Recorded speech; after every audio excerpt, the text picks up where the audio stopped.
Want me to restart the recording or you started it here. have those powers? Cool. All right, everyone, welcome. My name is Jonathan Monroe, and it is my pleasure to introduce our guest speaker for this week of the Haub School ENRS Graduate Seminar. Joining us today is Associate Professor of Political Science at the University of Nevada, Reno, Dr. Elizabeth Koebele. Dr. Koebele graduated in 2010 as a first-generation college student from Barrett, the Honors College at Arizona State, as a double major BA in English Literature and Secondary Education. She then furthered her education at the University of Colorado Boulder, receiving an MS in Environmental Studies in 2014 and a PhD in Environmental Studies in 2017. In addition to her tenured appointment in UNR's Political Science Department, Dr. Koebele is affiliate faculty and the former Associate Director in UNR's Graduate Program of Hydrologic Sciences. She also serves as one of 4 co-editors for the scholarly journal Policy and Politics, a world-leading journal that is committed to advancing our understanding of the dynamics of policymaking and implementation, which is published quarterly. Dr. Koebele's research investigates how collaborative approaches to policy influence the policy process and its outcomes, especially around contentious water governance issues in the Western US. For instance, one of her most recent articles, Beyond Engagement, Enhancing Equity and Collaborative Water Governance, conducted extensive review of collaborative governance literature to identify common design features and explored how they were executed in 2 case studies with groundwater governance reform in California groundwater and transnational Colorado River Delta governance. The article then reflected on these cases with an agenda for future collaborative water governance research and practices that move beyond engaging diverse actors to promoting equity among them. Dr. Koebele is visiting the University of Wyoming as a part of her current research project, which is funded through the National Science Foundation's Career Award. She is investigating how collaborative governance processes influence and are influenced by the broader governance systems in which they occur. Her empirical focus is on the Colorado River Basin, which she is traveling around for 3 months to interview key policymakers and sector leaders who will shape the future of the basin's water management. Today, Dr. Koebele will be speaking on the drivers of water sustainability challenges in the Colorado River Basin, as well as the use of collaborative approaches to mitigate these challenges. Outside of academia, Dr. Koebele can be found riding and racing for cyclocross bicycles, a sport described as a cross between road cycling, mountain biking, and steeplechase across the Sierra Nevada region. Please join me in welcoming Dr. Koebele to our seminar today.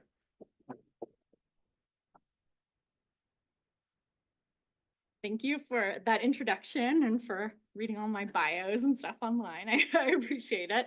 I won't even really go too much into introducing myself in that case. The one thing I will say is I'll tell you a little bit about why I'm here to start off, and I'm just going to figure out how to hide this. Perfect. Today I'm going to talk about the Colorado River Basin, and before we dive into that, I will say that I grew up in the lower basin in Arizona, and then I did grad school in the upper basin in Colorado, and now I live all the way up here. I'm really close to Sacramento up in Reno, so I'm actually outside the Colorado River Basin. But Nevada likes to call themselves the Switzerland of the Colorado River Basin because we try to be the neutral middle. We have a pretty different use of Colorado River water. We're the only state that doesn't heavily use Colorado River water for agriculture in the basin. And we have a very, very small allocation of Colorado River water, which I'll show you in a minute. But it's super important to the state of Nevada. So Southern Nevada, the Las Vegas area, 90% of their water supply comes from Colorado River water. So when we're up in Reno and in Carson City having policy conversations about water in our state, the Colorado River is absolutely critical. So in my research, I substantively focus on water governance in Western North America. I primarily work on the Colorado River, though I've done some work on Lake Tahoe and the Walker River and some other things. And I also work on urban water and hazards and disasters. And then theoretically, I'll talk a little bit about this today, but I'm really interested in how basically we design our policy processes and what that means for both kind of the social and environmental outcomes of those policy processes. And I've focused on studying policy processes that we deem collaborative, and we'll talk about what that means in just a minute. On the policy side, I also study advocacy coalitions and how people coordinate in policy processes, and how different institutions transition toward more sustainable practices. So that especially is my work in the urban water sector. And my map has all these fun numbers on it because I am on sabbatical from my job this semester, and one of the things I thought would be fun and related to my research that I could do is take a 3-month trip around the Colorado River Basin. So I'm traveling around, giving talks, having meetings, interviewing policymakers, catching up with collaborators. And I started in Reno and was in Salt Lake last week and Cheyenne earlier this week. And then I'm headed to Denver and Fort Collins, the western slope of Colorado, Santa Fe and Albuquerque, Phoenix, Tucson, Las Vegas, and that'll put me at a big Colorado River policy meeting that always happens in December. And I'm probably going to go home for a little bit. And then I'm going to end up doing some work in Southern California and Northern Mexico, where the Colorado River Delta is in the spring semester. So I'm really excited to be here and be seeing so much of the basin. And with that, I'll just dive in. I'll start a little bit with kind of the theory because we're in a grad seminar. So I think it's always nice to kind of ground it in that. So I study this thing called collaborative governance. And it's known as, or it's become, the most dominant approach for making and implementing decisions in natural resource government or governance in the last 3 to 4 decades all across the globe. So I'm curious, when you hear this term, collaborative governance, maybe students especially, what do you think of? What kind of like policy process do you think of? Are there any characteristics that you think of? You've heard this term in your class or any of the literature you've read? Yeah, lots of different stakeholders participate. Great.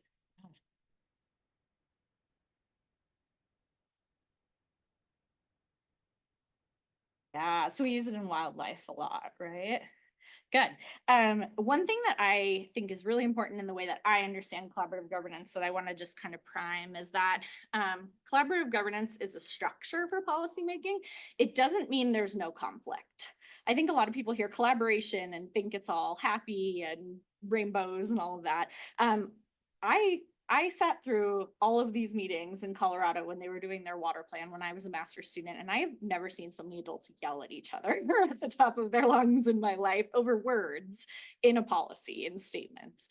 It's certainly not conflict free, but ideally collaborative governance is sort of a way we design or structure policymaking to help mitigate conflict to a level where different stakeholders, diverse stakeholders can negotiate. So one of the papers that got mentioned in my intro, one of our goals was to sort of define some tenets of collaborative governance, just to help inform our thinking on this, because there's honestly so much literature, I can't possibly even wrap my head around it.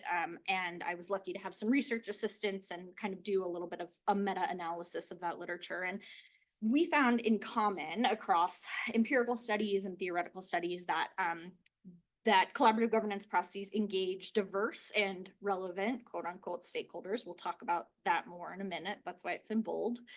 That they encourage deliberation and information sharing. So ideally, it's not just bringing people together and telling them stuff. It's actually sharing information and having them interact and talk. And they usually do this over periods of time.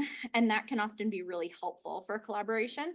Because if you're in a room with someone and you get in a big argument and you know that you have to come back to that room a week later or a month later and every month for the next year, you're probably going to interact a little bit differently with the people that you're working with. Sometimes when I talk to participants of collaborative governance, not only do they have to come back to the room the following week, but they have to see these people at their kids' soccer games, over the weekend. And so this idea of building kind of like an iterative community interaction is really important to collaborative governance. And usually there's some sort of kind of consensus orientation. So we want to get people to agree.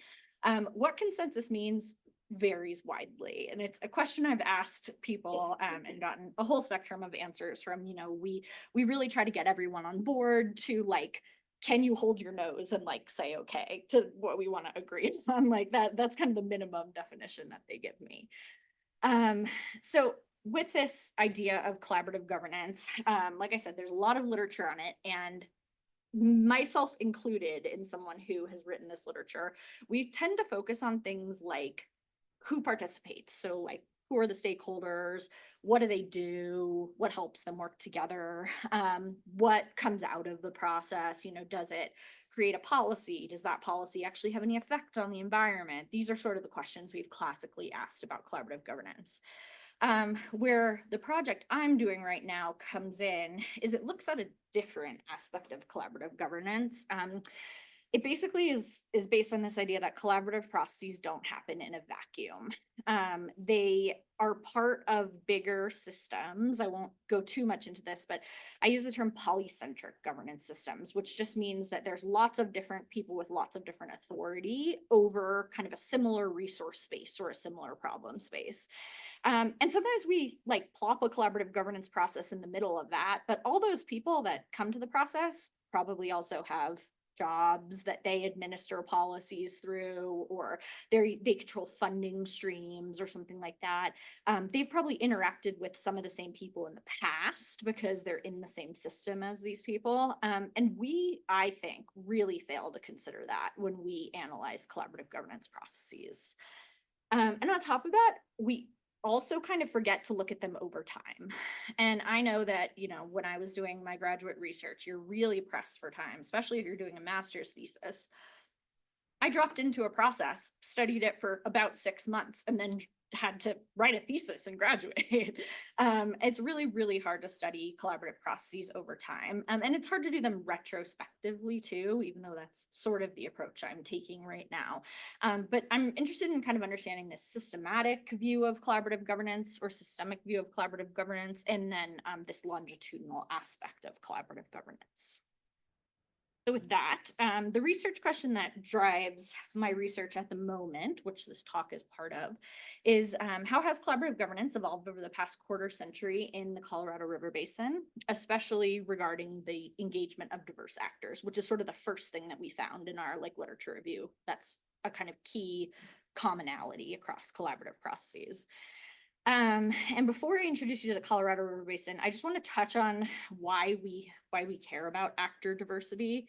We have some good things that we think about actor diversity. I just pulled like some statements from a lit review. So we think, having more diverse people brings more diverse information and viewpoints. It can bring more resources to the table. It can give processes greater legitimacy, or people perceive at least that legitimacy is increased. We can help kind of ward off people who can veto the process. We can find solutions that better fit problems by bringing people in who span boundaries. Maybe our, river doesn't match up with our state boundaries, so we need to bring people in from lots of different states. But at the same time, studies have found that including a whole swath of really diverse actors often means that you lack efficiency in policymaking. Sometimes we call this a lowest common denominator solution. Like we only get the very bare minimum of what people agree on, or we don't get a solution at all. We see conflict, just entrenched conflict over time.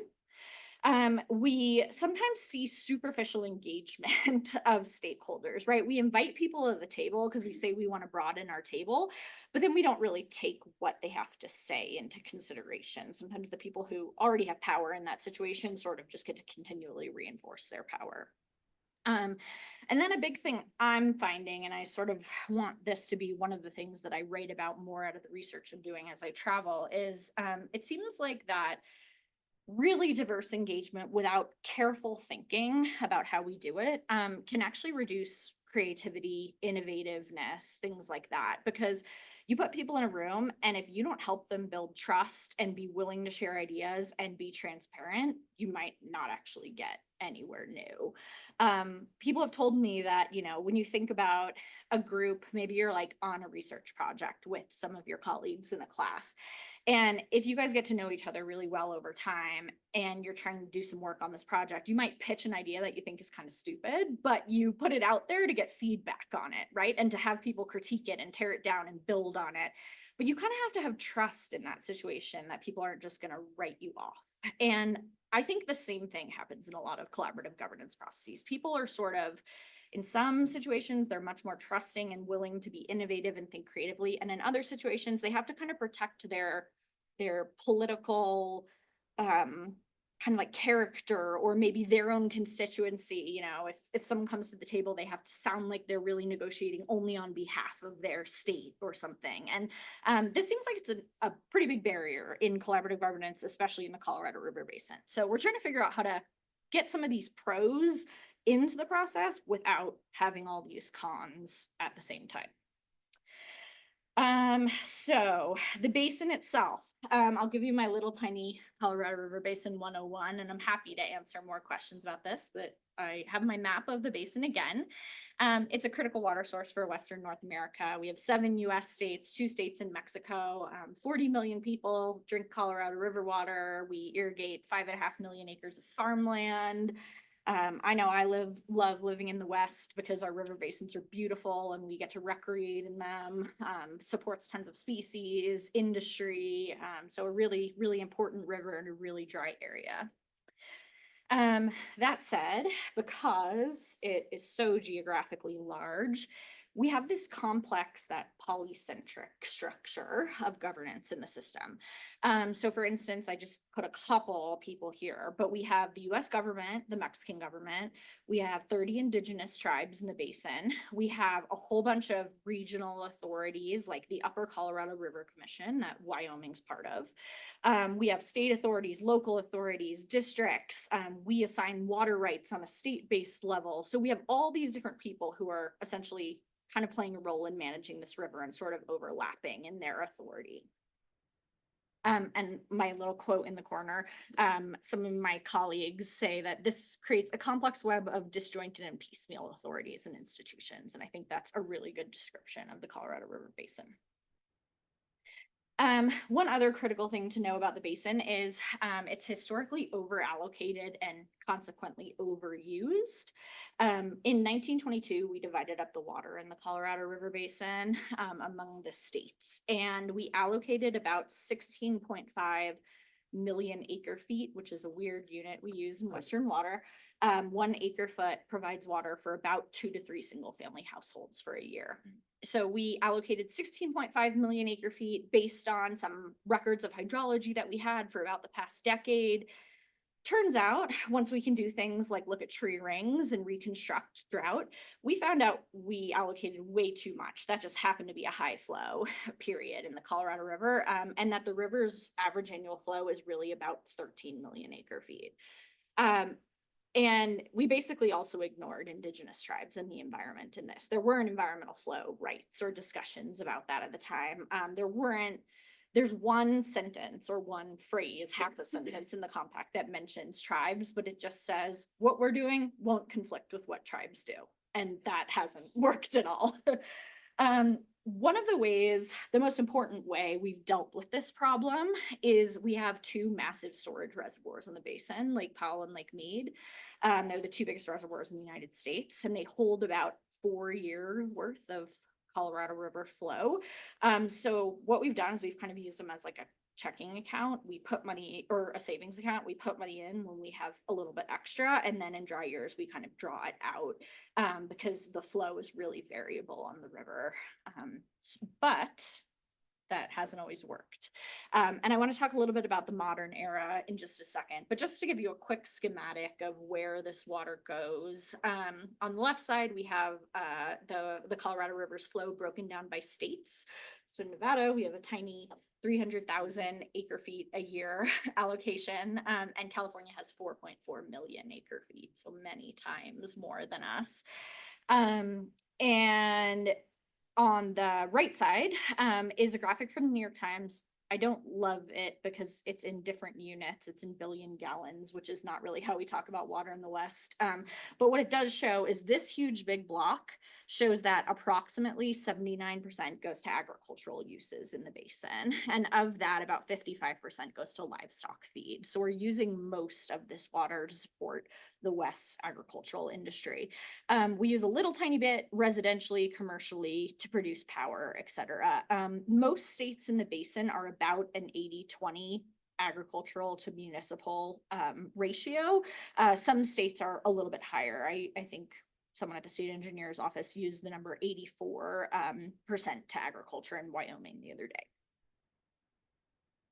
All right. So I mentioned that we mine our reservoirs or use water in our reservoirs to deal with low flow years. It got real bad in the last 25-ish years. So since 2000, we've had a big mega drought in the basin. This has turned into us talking more about aridification and not just drought because it's been so long and so ongoing. We've had water use reductions since 2007. We've had mandatory delivery cuts since 2021 in the lower basin states. And these are some satellite pictures of one part of the lower basin reservoir. And the first one's from 2000, pretty full. And then we have 2021 and 2022. Really, really empty reservoirs. We start seeing those big white bathtub rings around the reservoirs that, end up in these pictures on the news. And this is important because not only does it mean we have impacts on water supply, so farmers don't get their water, cities have to invest in more conservation actions, but it means we generate less hydropower, we see economic declines, we have really negative impacts on the environment. So there's really broad reaching impacts of reservoir decline in the Colorado River Basin. And this LA Times article said that the Colorado River crisis is so bad that these two reservoirs are unlikely to refill in our lifetimes. So I'm interested in how we have used collaboration to sort of fix this, to cope with this situation over the course of this last 20-year very challenging period, and how we might do it better going forward. So this is a little ad from the Nature Conservancy that says dire conditions in the Colorado River Basin call for collaborative solutions. And part of this is because the Colorado River Basin has started using more collaborative approaches to governing their water.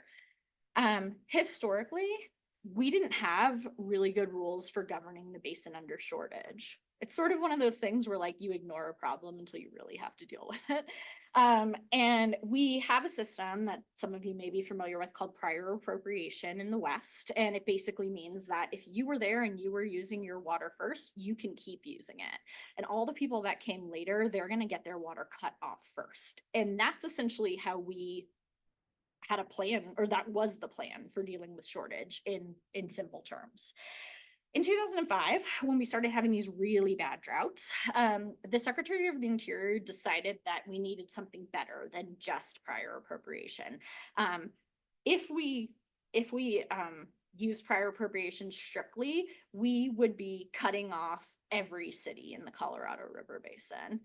We'd be cutting off municipal water to everyone before we really cut any ag, and especially ag in California that has the largest and most senior water rights. And our secretary said, this is probably not fair to do. It's probably not equitable in our modern age. We need to find a way for all of us to give a little so we can all kind of come out of this better. So the US states, a group of NGOs and the federal government created a policy that went around this prior appropriation system, or I should say built on top of the prior appropriation system, called the 2007 Interim Guidelines. And they basically say at different reservoir levels, different people reduce their water a little bit. And the idea was, again, if everyone gives a little bit, we all come out better.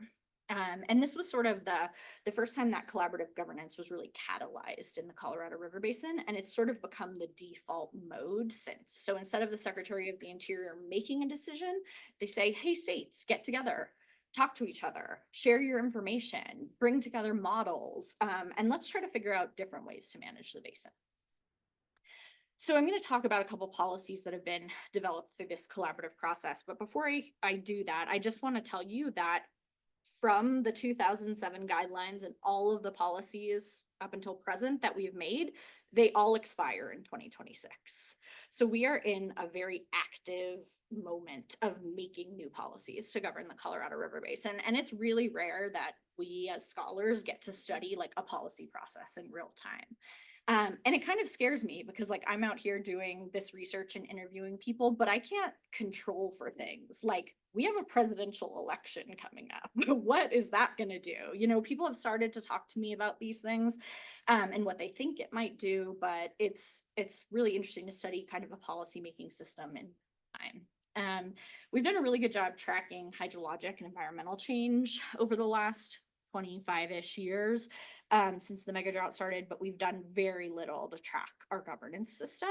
And I've only done a couple interviews so far with policymakers. I started my journey last week and I've done 6 so far. And almost everyone has told me that no one ever asks them about this stuff, this part of their job. People ask them about the substance, like what are the rules, all the time, but they never say like, how'd you make the rules? Could you make the rules better? What could we do to improve this? And so that's sort of my like applied goal of this research. All right, so my design, I'm not going to talk through all of these, but my design for my research is I work with a graduate student of mine on this project, and we identified 2 basin scale governance forms. So we're looking at the highest level of basin governance, and we identified 5 collaborative processes that occurred within them during this period when the Millennium Drought started, and we formally started to use collaborative governance. In this first stage, we content analyzed 44 policy documents. I'm just going to show you a tiny, very small sliver of the results related to actor diversity. But we have tons more content from these policy documents. And they helped us understand kind of the context of each of these things. I can't remember if I said this, but our 2 forms, one is US policymaking among the states, and the other is the form that the US and Mexico get together and they make policy. And so we have kind of an international relations type form and then like a multi-state form. All right, so I'll talk through this kind of quick. I'm happy to answer questions about specific policies, but I think the kind of big takeaways are what's really interesting here. So in our first form in the US, one of the things we found is that all 3 of the collaborative processes in this form fell under a common NEPA process, the National Environmental Policy Act. And under that process, when you're doing an action that will impact federal lands and resources, you have to do something called an environmental impact statement, and you have to analyze how your action is going to impact these resources. And so when the states came together in 2007 to try to make an alternative or an addition to prior appropriation, they had to go through this process. And these other collaborative processes, it turns out, are kind of just longer parts of that drawn out process, but we don't really talk about them that way. And I'll get to that in just a second. So each of these, the 3 processes are along my x-axis on the bottom, and my y-axis is just a count. And I know those bars are really small, but the blue colored bars are different governments. So the darkest is federal government, and then we have other states, tribes, and then the orange bars are non-governmental. So we have NGOs, private industries, other organizations like academics participate in these processes sometimes. And what we've seen in the 3 processes, just as a first look, is we see fairly consistent federal and state involvement over time. And this makes sense. In the NEPA process, the Department of the Interior and the Bureau of Reclamation are the people who have to make the official decision. So they're always there, and their agencies that they relate or work with are always there. Substantial power is devolved to the states in the Colorado River Basin. Often we hear state policymakers say, we want to work together and come up with a plan because we don't want to deal with the federal government. They've kind of gotten into this mode where they can create a plan and hand it over, and the federal government generally says, yeah, we'll go with that. We trust you. We've devolved a lot of power to you. So we see consistent federal and state presence over time. In the first process, in the original process that these actors came together, we see this huge block that back over there so that people. But we see a huge block that says that 43 tribes were involved in this process. We have fewer government entities, fewer NGOs. Turns out, when you actually read through all of the documents that document that involvement, the tribes were basically brought into a room and told, this is what we're going to do. And that counted as their involvement in the process. So just looking at the pure number does not reflect the influence that the tribes had at all.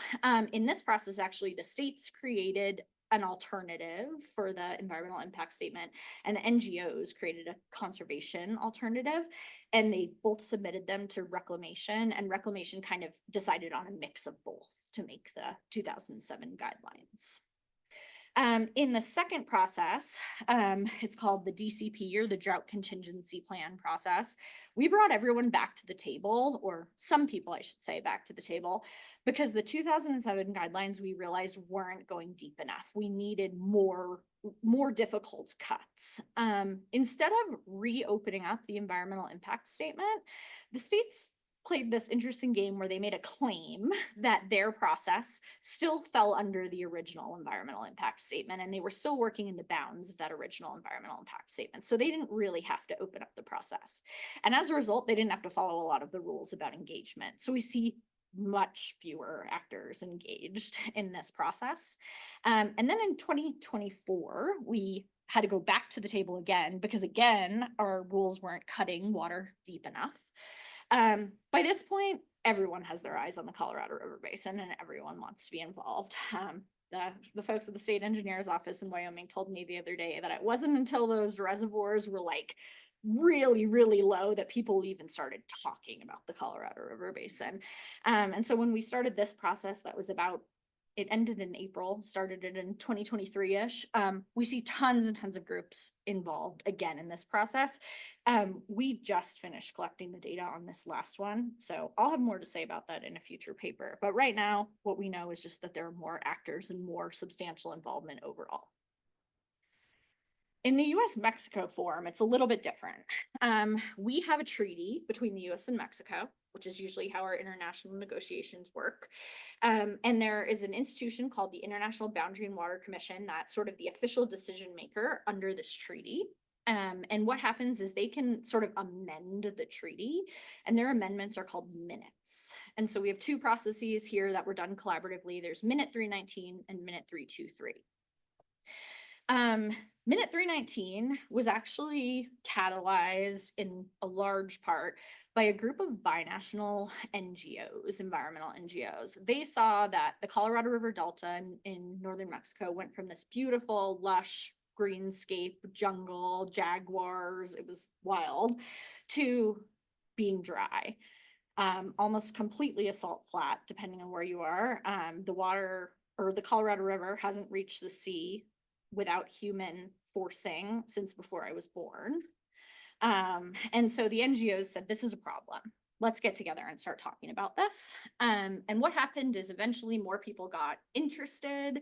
The main decision-making institution, the IBWC, sort of said, let's formalize this process and we'll take it over, which has pros and cons.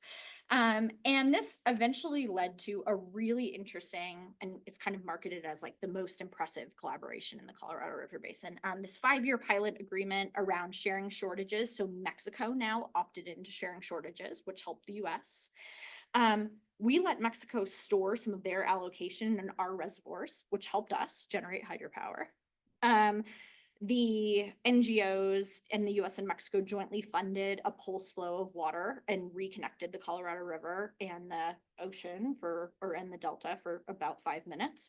But now they're doing a lot of strategic targeting of how to do base flows in the Delta that actually do support like native plant restoration and bird habitat. And we're seeing really massive environmental changes, which is cool. The pulse flow didn't quite work the way we thought. We see some unique things here though. So there's states and NGOs participating in this binational process. Some of you that may have a little political science background or some political science classes, it's weird to think about US states sitting at a negotiating table with a different country, or NGOs sitting at a negotiating table with Mexico.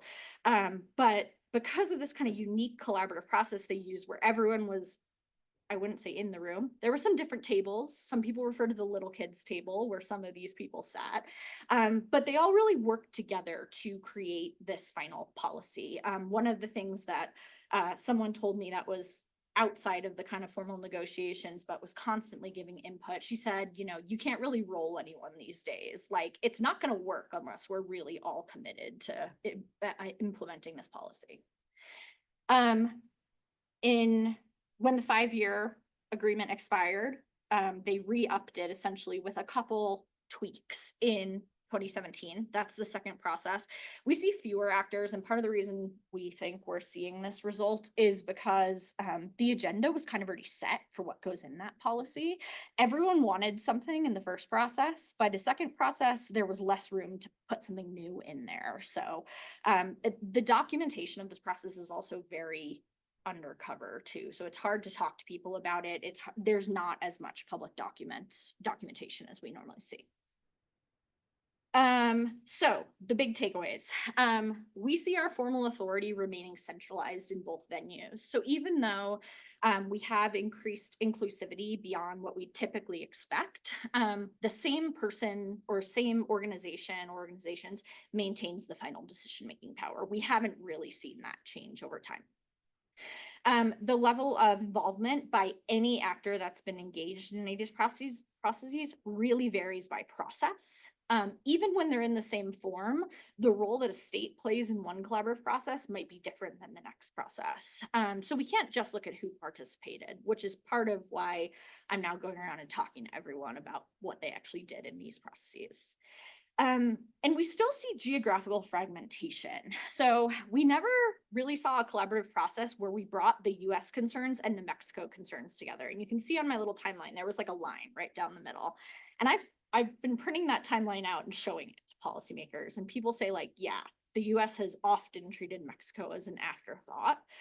Some of that is changing now, but there's really a fragmentation between these two kind of policy arenas, even though we're governing the exact same water. It's the same basin, it's the same river. So what are some of our findings? So multiple collaborative governance processes focused on a similar topic often exhibit these path-dependent effects. So I mentioned the first three processes, they all kind of fell under this NEPA process, and actors like strategically decided to like re-up it or try to work around it or, you know, whatever over time. And we don't pay attention to that like ever when we're studying these collaborative governance processes. So how do we look at kind of historical and legal context and understanding how that shapes institutions in a system to try to understand how collaborative governance evolves? So our next steps are to finalize our document analysis and analyze other categories. There's a great paper by my colleague John Berggren that looks at equity and sustainability criteria in a lot of these same documents, and we recoded those things and updated his document analysis. So that's just one example of like what we'll be looking at, and we still have data on that we haven't analyzed yet. And then I'm doing this fun tour and interviewing participants that we've identified in all these processes to understand how they think their collaborative processes have impacted system governance. Some things I have been thinking about over the past week is that governance isn't linear. People keep telling me, I've heard it ebbs and flows. We like to pretend that we're building these institutions and they perfectly build on each other and we have a nice forward trajectory, and it doesn't really work like that. Personalities matter. When someone who's really good at getting people to work together, or maybe a really big problem, when they leave the process, that changes things substantially.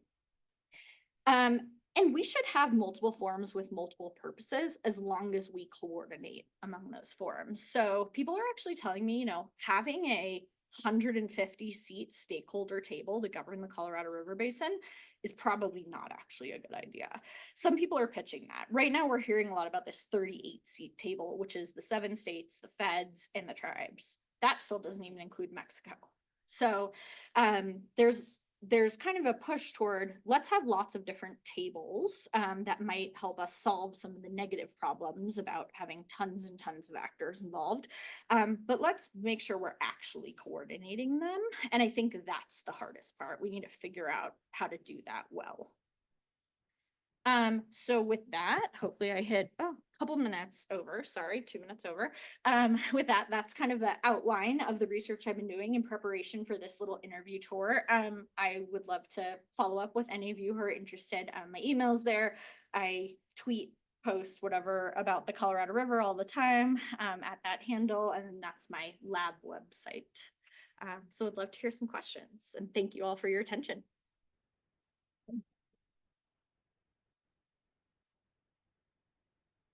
For folks online or in the room, questions in chat, or just take off your microphone or put on your microphone and say the question. or folks in the room, we'd love to hear your questions. I have a really important question, Elizabeth. Yeah.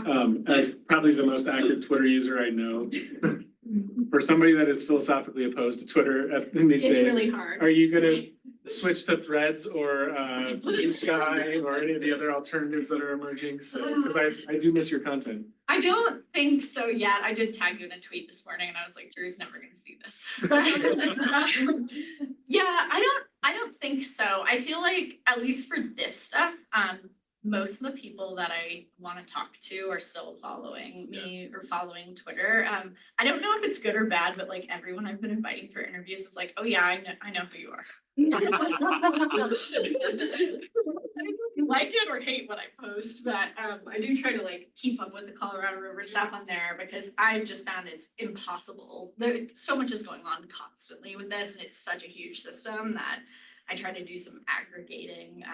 But yeah, and then also I've been doing a lot more media, so I spend a lot of time talking to like the reporters at KUNC in Greeley. They have a really strong Colorado River program, and other places to try to get some of these ideas out about kind of the policy and governance side, and not just focusing on, you know, what level is our reservoir at, because that's often all we hear.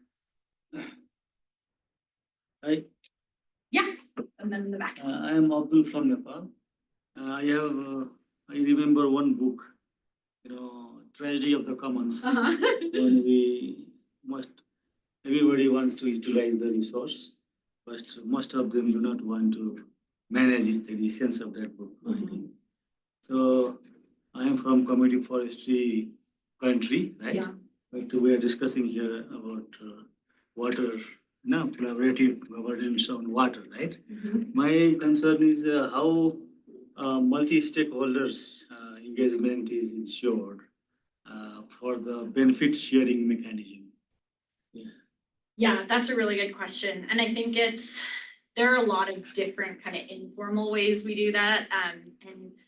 Some of you have probably read some work by Eleanor Ostrom, who kind of built or responded to the tragedy of the commons argument and said, we need to intentionally create institutions that allow us to kind of share benefits and monitor use and stuff like that. I think we're starting to see some of that in the Colorado River Basin with things like hydropower. We've all realized now that it's bad for everyone if our reservoirs get too low because we can't generate hydropower. And without that, then people, no matter what state you're in, you kind of lose something you need or want. So I think there's little ways like that. In individual processes, sometimes there are incentives built in. So like maybe there is a bucket of money that you can only use if you can get everyone to agree to the project. So I think we're still getting creative with that. I don't think there's like a standard way, but that's huge, right? You have to figure out how to get people to actually buy into this. From kind of the political side, at these very high level processes, I think the policymakers, mainly from the states, have to go back and be able to like say to their constituents in their state, like, look, we want, you know, and that's kind of like anti-collaboration, right? But I think, you know, by having kind of sometimes these private, smaller conversations, all the Colorado River policymakers are at this like top secret meeting in Santa Fe right now as we're speaking. And they're doing this.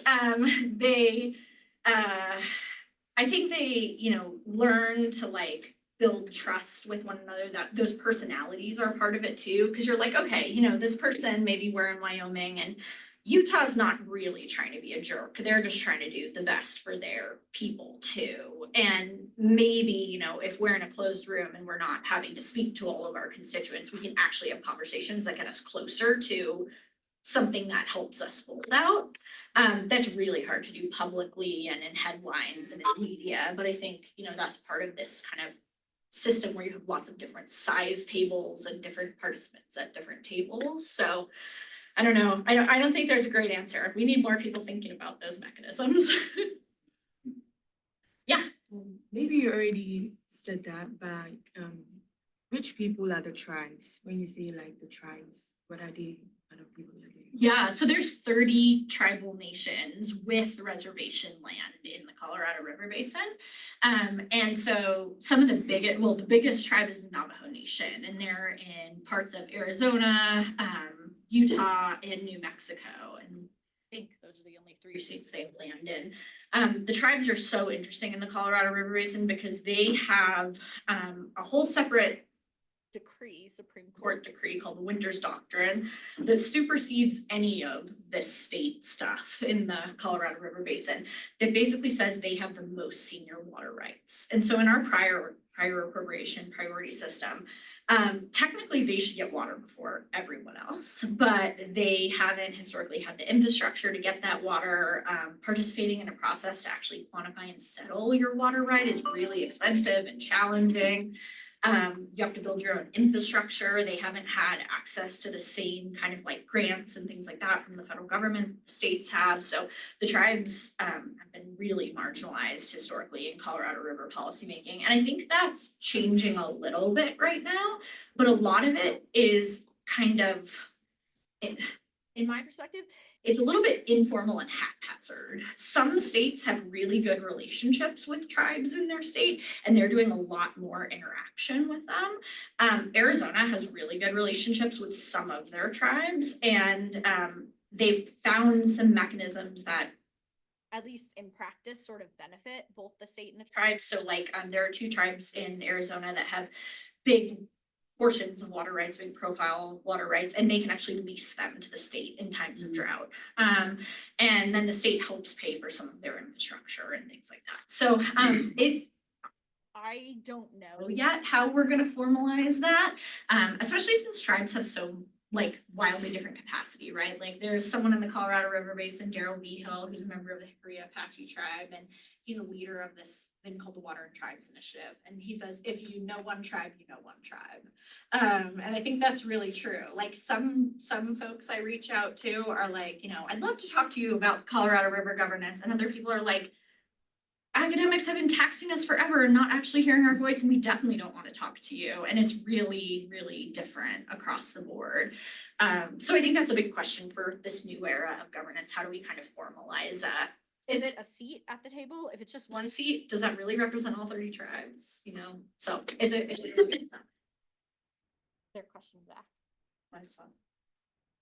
Yeah. Oh, I have one from online. Yeah. So Callie asks, you touched on the role of charismatic figures in collaboration at the end of your presentation. From your experiences, can you comment on the ability to achieve collaboration without these leaders?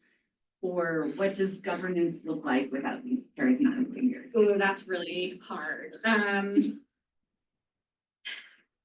think in the basin, it's different people over time, but I feel like someone ends up being kind of like in the center, and not always in the same way. So like in Nevada, I mentioned we this like we're the Switzerland idea. We don't have agricultural water. We use the least water in the basin. We're really good at water efficiency. 99% of our indoor water use in Las Vegas gets recycled and reused. And we have our representative, each state has a governor's representative that participates in these policymaking processes. I think our representative sometimes uses that as a way to kind of gain some power to say like, look what we have done, you know, or we're not dealing with this big problem. Let us help you create this solution that might be different than any other state with a big industry that would oppose it would be willing to pitch, you know?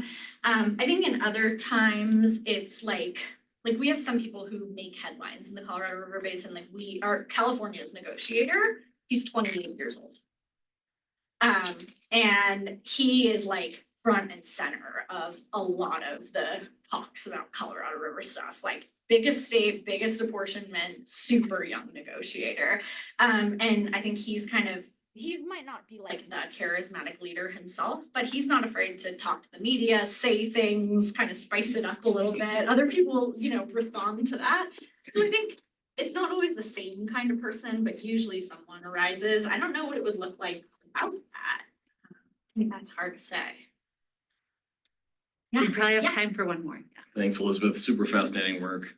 So I'm wondering, like, when droughts are bad, and the Illuminati is meeting behind closed doors. Is anybody whispering about transferable water rights? Like, is that being discussed at all? Is anybody taking it seriously Are or you talking about across states or even within in states? a basin or between basins, or is like Vegas gonna pay an alfalfa producer or almond producer or something? Like, has it been whispered yet? Has it been publicly stated? It's happened Is already. it happening? Yeah, so there's a couple different ways it's happened. One of the programs that might be most familiar to Wyoming is the System Conservation Pilot Program. And now basically they're using federal money to pay people to not use their water. So you pay a farmer to fallow their field or something like that.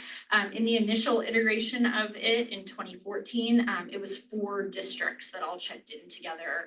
And that was Las Vegas, Arizona, Southern California. And the optics of that were really challenging, right? Like, is the lower basin paying to fallow all this land in the upper basin? It's been adapted quite a bit over time as a result of those kind of negative optics, but it's definitely happening. And within states, there are definitely programs for informal trading. So right now there's a lot of like ag to urban leasing going on.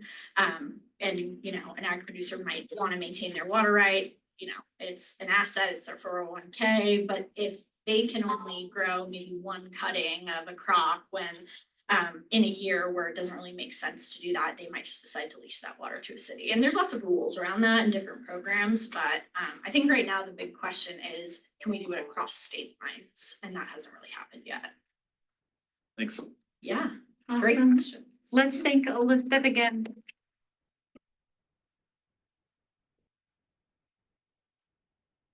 Thank you so much, Elizabeth. And just so everyone knows, Mary Keller is coming to talk next week about the role of religion in environmental decision-making. And I think it'll be a really fascinating talk, so I'll send out emails about that too, but join us again next week.